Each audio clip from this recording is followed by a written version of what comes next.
Hi everyone, সবাই কেমন আছেন? আপনাদের জল ফোটা দেখে মনে হতেই পারে যে আমি শুধু শুধু জলটাকে ফোটাচ্ছি কেন। চলুন বলি কী কারণে জলটা ফোটাচ্ছি। এখানে আমি দুটো ফুলকপি নিয়ে নিয়েছি। ফুলকপিগুলো মাঝারি সাইজের নিয়েছি, খুব বেশি বড় নিইনি। আর এই ফুলকপিগুলোকে আমি ভালো করে খুব সুন্দর করে ধুয়ে নিয়েছি। একদম এরকম করে কাটতে হবে ফুলকপিগুলোকে, ঠিক আছে? আমি খুব বড় না খুব ছোটো না, ভালো করে ফাঁক দিয়ে ধুয়ে নিয়েছি। এরপর আমি ফুলকপিগুলোকে এরকম করে জলের মধ্যে দিয়ে দেবো গোটা অবস্থাতে। আজকে আমি গোটা ফুলকপি রান্না করব। আজকে রেসিপিটা আমি বলবো না কি বানাচ্ছি, তবে আপনারা ভিডিওটা পুরোটা দেখুন, দেখে বুঝবেন যে আমি কি বানাচ্ছি। যদি পুরোটা ভিডিওটা দেখেন তাহলেই বুঝতে পারবেন যে কী বানিয়েছি। আর কমেন্ট করে বলবেন যেটা কি বানিয়েছি, বা অন্যান্য যারা আপনারা কে কী বলেন এই রেসিপিটাকে, অবশ্যই কমেন্ট করবেন। আমি এটাকে জলে দিয়ে দিয়েছি। এই মুহূর্তে বলবো আমি কী বানাচ্ছি, তবে ভিডিওটা চলাকালীন আপনারা দেখতে পাবেন কী বানাবো। এটা ভালো করে সেদ্ধ হতে দেবো, ঠিক আছে? এবং উল্টে পাল্টে ভালো করে গরম জলে একটুখানি সেদ্ধ করে নেবো। খুব বেশি সেদ্ধ করবেন না, তা যাতে গলে না যায়। এরকম করে আমি উল্টে পাল্টে দিয়ে দুটো সেদ্ধ করে নেবো আগে। আর এটা বানানোর জন্য যে মশলাগুলো দরকার, সেই মশলাগুলো আমি কী করবো, কীভাবে করবো সেটা আমি আপনাদের বলছি। চলুন দেখি কী করা যায়। আমার ফুলকপিগুলো সেদ্ধ হয়ে গেছে, খুব বেশি সেদ্ধ আমি করিনি। এবার আমি এগুলোকে হালকাভাবে তুলে নেব জলটা ঝাড়িয়ে। এবং গোটা তুলে নেব দুটো ফুলকপিকে হালকা করে।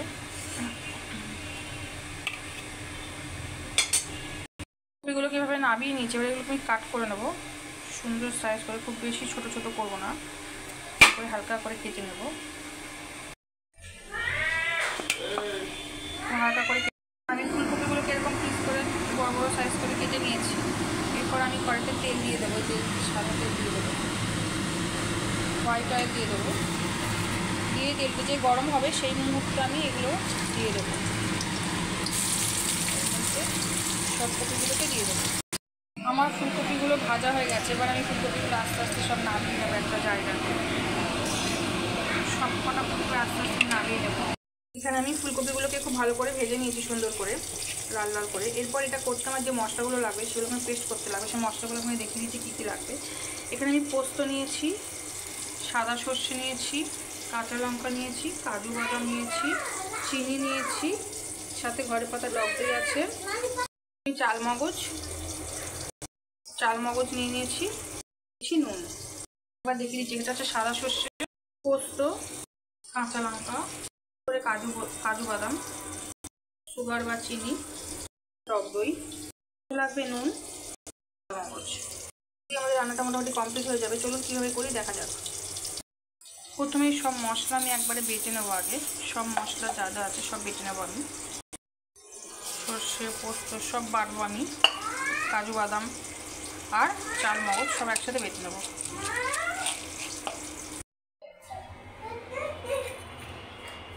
আমি এখানে তিনটে ডিম নিয়ে নিয়েছি। ডিমগুলোকে আমি আস্তে করে আগে কড়াতে ছেড়ে দেবো, দিয়ে ডিমগুলোকে আগে ভেজে নেবো। আমি বলেছি আজকে রান্নাটা একটুখানি ইউনিক হবে, একটু অন্যরকম হবে। আজকে রেসিপির নাম হচ্ছে ফুলকপির রোস্ট।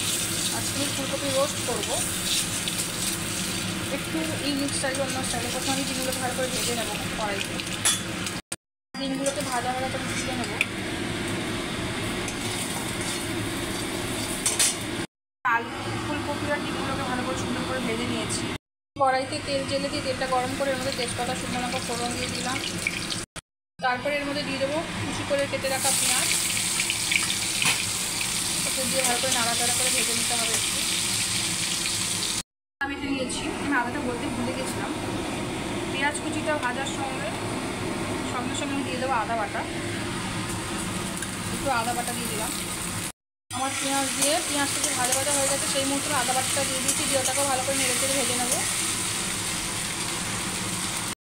মশলাটা করেছিলাম সর্ষে পোস্ত কাঁচা লঙ্কা আর এর মধ্যে আছে চালমগজ কাজু বাদাম একসাথে পেস্ট করেছিলাম, ওই পেস্টটা আমি এর মধ্যে দিয়ে দেবো।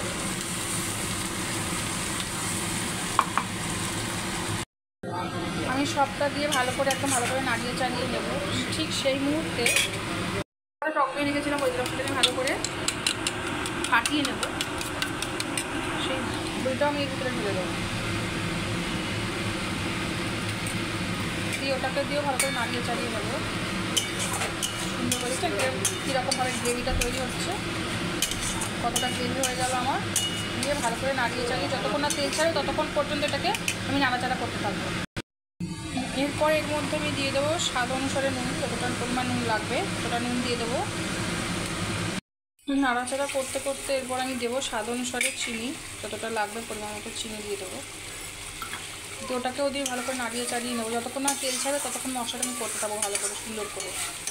এখন ভালো করে মশলাটাকে নাড়াচাড়া করতে হবে। একটু গোলমরিচ গুঁড়ো, একটু গোলমরিচ গুঁড়ো সব দিয়ে দেবো, দিয়ে ওটাকেও দিয়ে ভালো করে নাড়িয়ে চালিয়ে নেবো। ভালো করে মশলাটা হোক, তারপর আমি ফুলকপিগুলো এর ভেতরে দেবো। মশলাটা প্রায় হয়ে এসেছে, এই মশলার মধ্যে আমি যে ভেজে রাখা ফুলকপিগুলো এক এক করে দিয়ে দেবো। সবটা দিয়ে একসাথে নাড়িয়ে চালিয়ে নেবো। এর ভেতরে জল দেবেন না, জল দিলে আমি গ্রেভিতে যেটুকু জল পরিমাণ হালকা মশলা কষানোর সময় যেটুকু লাগে সেটুকু হালকা খুব অল্প পরিমাণ দিয়েছি, তাই জল দিইনি। এটাকে ঢাকা দিয়ে দিই, যেহেতু আমার ফুলকপিটা সেদ্ধ করা আছে ভাজা আছে, তাই আমি আর জল ব্যবহার করবো না।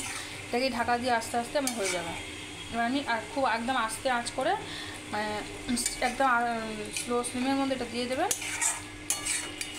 ফ্লেমটা একদম স্লো করে দেবেন, দিয়ে ফুলকপিগুলো ঢাকা দিয়ে দেবেন। এই যখন এই মুহূর্তে হয়ে এসছে ব্যাপারটা, ঠিক মাখো মাখাটা যে ব্যাপারটা হয়ে এসেছে, তখন আমি ডিমগুলোকে দিয়ে দেবো সাইড থেকে করে। ডিমগুলোকে আমি দিয়ে দিলাম, এগুলোকেও দিয়ে হালকা করে ঢাকা দিয়ে দেবো ঢাকনাটা। ফুলকপিটা আরেকটুখানি সেদ্ধ হওয়া বাকি যা আছে, আরেকটুখানি সেদ্ধ হবে, হোক। এবার আমি একটু ঢাকা দিয়ে দিচ্ছি, যেটুকু বাকি আছে সেটুকু হয়ে যাবে। ফুলকপি রোস্টটা কমপ্লিট হয়ে গেছে, এবার আমি এটাকে নামিয়ে দেবো, গ্যাসটাকে বন্ধ করে দেবো। তরকারি থেকে কীরকম তেল ছেড়েছে দেখতে পাচ্ছেন তো, যেই মুহূর্তে তরকারি থেকে তেল ছেড়ে দেবে তার মানে যেন মশলাটা হয়ে গেছে, আর আমার ফুলকপিগুলো পুরো মশলা দিয়ে মাখা মাখা হয়ে গেছে। এবার আমি গ্যাসটাকে বন্ধ করে দেবো, দিয়ে তরকারি থেকে আস্তে করে নামিয়ে দেবো। ব্যাস আমাদের গরম গরম তৈরি হয়ে গেছে ফুলকপি আর ডিমের রোস্ট। আমাদের আলু ফুলকপি আমাদের ডিম ফুলকপি রোস্ট হয়ে গেছে। ডিম দিয়ে ফুলকপি রোস্ট একদম ইউনিক পদ্ধতিতে, ইউনিকভাবে। কেমন লাগলো আপনাদের ভিডিওটা অবশ্যই জানাবেন, যদি ভালো লাগে অবশ্যই লাইক কমেন্ট শেয়ার করতে ভুলবেন না। এটা খুবই সুস্বাদু, খুবই ইয়াম্মি খেতে হয়। আপনারা রুটি পরোটা যাচ্ছের সাথে মনে হবে আপনারা খেতে পারেন, কোনো অসুবিধা নেই। খুবই খেতে ভালো হয়েছে, এটা একদম পুরো গলে গেছে, দেখতে পাচ্ছেন পুরো ফুলকপিগুলো গলে গেছে, একদম পুরো নরম হয়ে গেছে খুব সুন্দরভাবে। আমি একটা তুলে দেখাচ্ছি, পুরো দেখছেন পুরো ফুলকপিগুলো পুরো গলে গেছে, নরম একদম পুরো নরম হয়ে গেছে, খুব সুন্দরভাবে নরম হয়েছে। এবং এটা যদি আপনারা ভাত দিয়ে খাবেন খুব ভালো লাগবে, অবশ্যই বাড়িতে বানান খান। কেমন হয়েছে বলুন, কমেন্ট করে জানাবেন। Thank you.